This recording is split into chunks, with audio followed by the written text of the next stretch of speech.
नमस्कार, मैं संदीप कसालकर। व्यूअर्स को कॉम्प्रिहेंसिव अपडेट प्रोवाइड करने के लिए क्रिप्टो टीवी हुआ है अब 3.0 टीवी में रिब्रांड।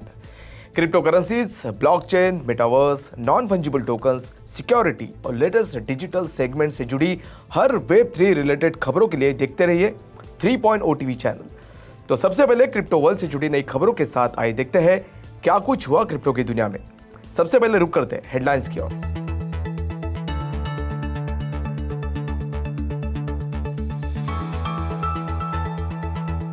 गहराती पॉलिटिकल इकोनॉमिक अस्थिरता के चलते क्रिप्टो करेंसीज में जारी है गिरावट। नोमाड ब्रीच अटैक में हुई नियरली $200 मिलियन की चोरी। क्रिप्टो एक्सचेंज ZipMax ने कुछ ऑल्ट कॉइन विड्रॉल्स को दी अनुमति। FC बार्सिलोना के वेब 3 एफर्ट्स में सोशियोस के ओनर ने की $100 मिलियन की इन्वेस्टमेंट।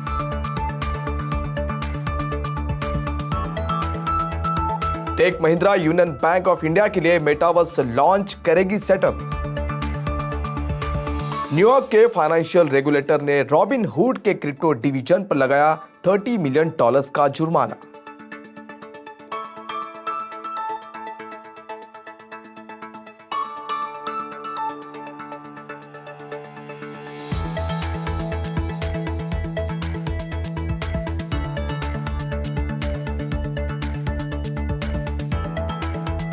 अब देखते हैं खबरें विस्तार से।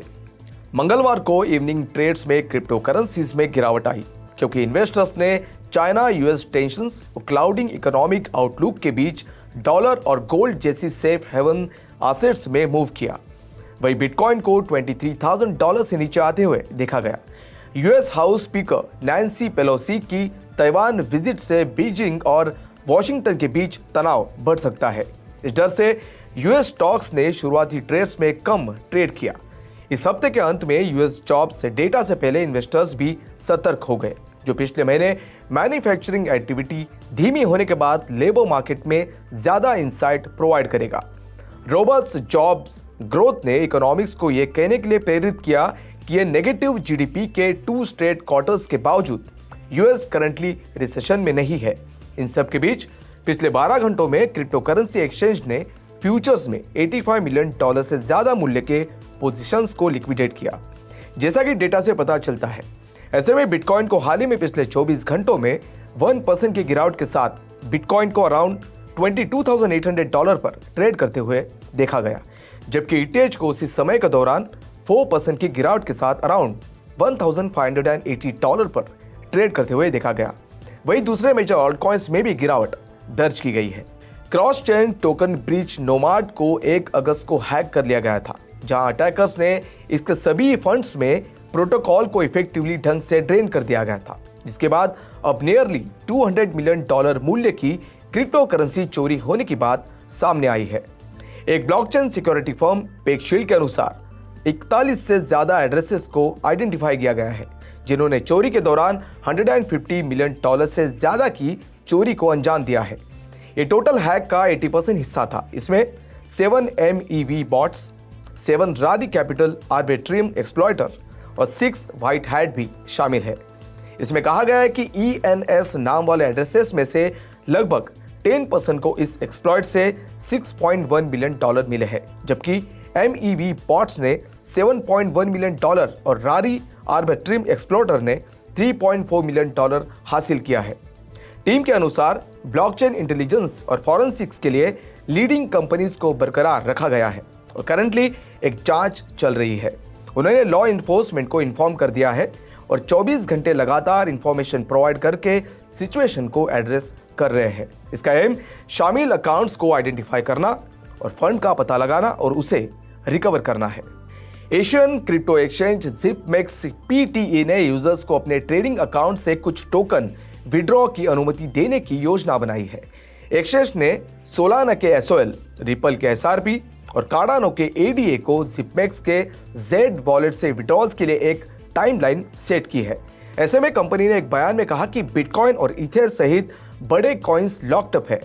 ZipMax, जो थाईलैंड, सिंगापुर, इंडोनेशिया और ऑस्ट्रेलिया में संचालित होता है, उसने जुलाई में वोलेटाइल मार्केट कंडीशंस और अपने की बिजनेस पार्टनर्स की फाइनेंशियल डिफिकल्टीज का हवाला देते हुए विड्रॉल्स को हॉल्ट कर दिया है। पिछले हफ्ते थाईलैंड के सिक्योरिटीज एंड एक्सचेंज कमीशन ने जिपमैक्स की थाई यूनिट को कुछ डिजिटल कॉइन्स पर से रोक हटाने का आदेश दिया है।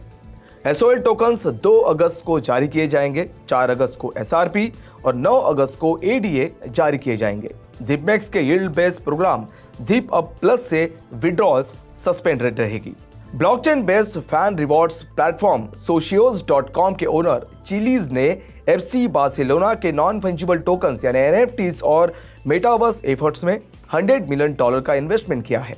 माल्टा बेस्ड कंपनी जायरा, जिसका ब्लॉकचेन नेटवर्क स्पोर्ट्स एप्लीकेशन पर फोकस है, जिसे सोमवार को कहा कि उसने स्पेनिश सॉकर जायंट की digital content creation arm पार्का studios में 24.5% स्टेक हासिल कर लिए है।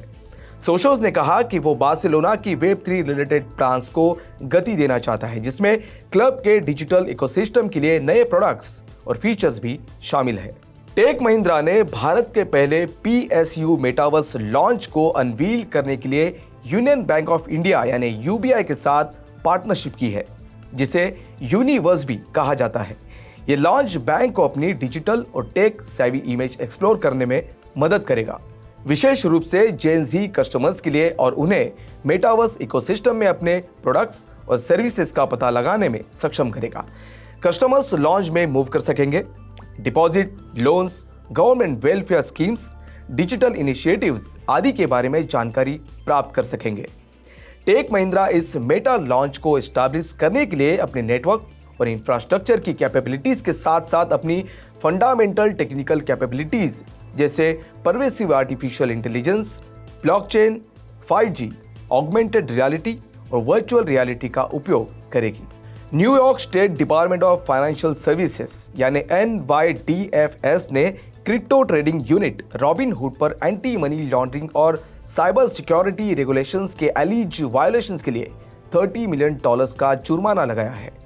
ये जुर्माना रेगुलेटर द्वारा लिया गया पहला क्रिप्टो रिलेटेड इन्फोर्समेंट एक्शन है, क्योंकि Robinhood crypto LLC anti money laundering और साइबर सिक्योरिटी प्रोग्राम्स को मेंटेन रखने और सर्टिफाई करने में विफल रहा।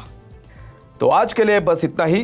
क्रिप्टो वर्ल्ड से जुड़ी नई खबरों के साथ बने रहिए 3.0 टीवी के साथ। तब तक के लिए मैं संदीप कसालकर आपसे विदा लेता हूं। नमस्कार।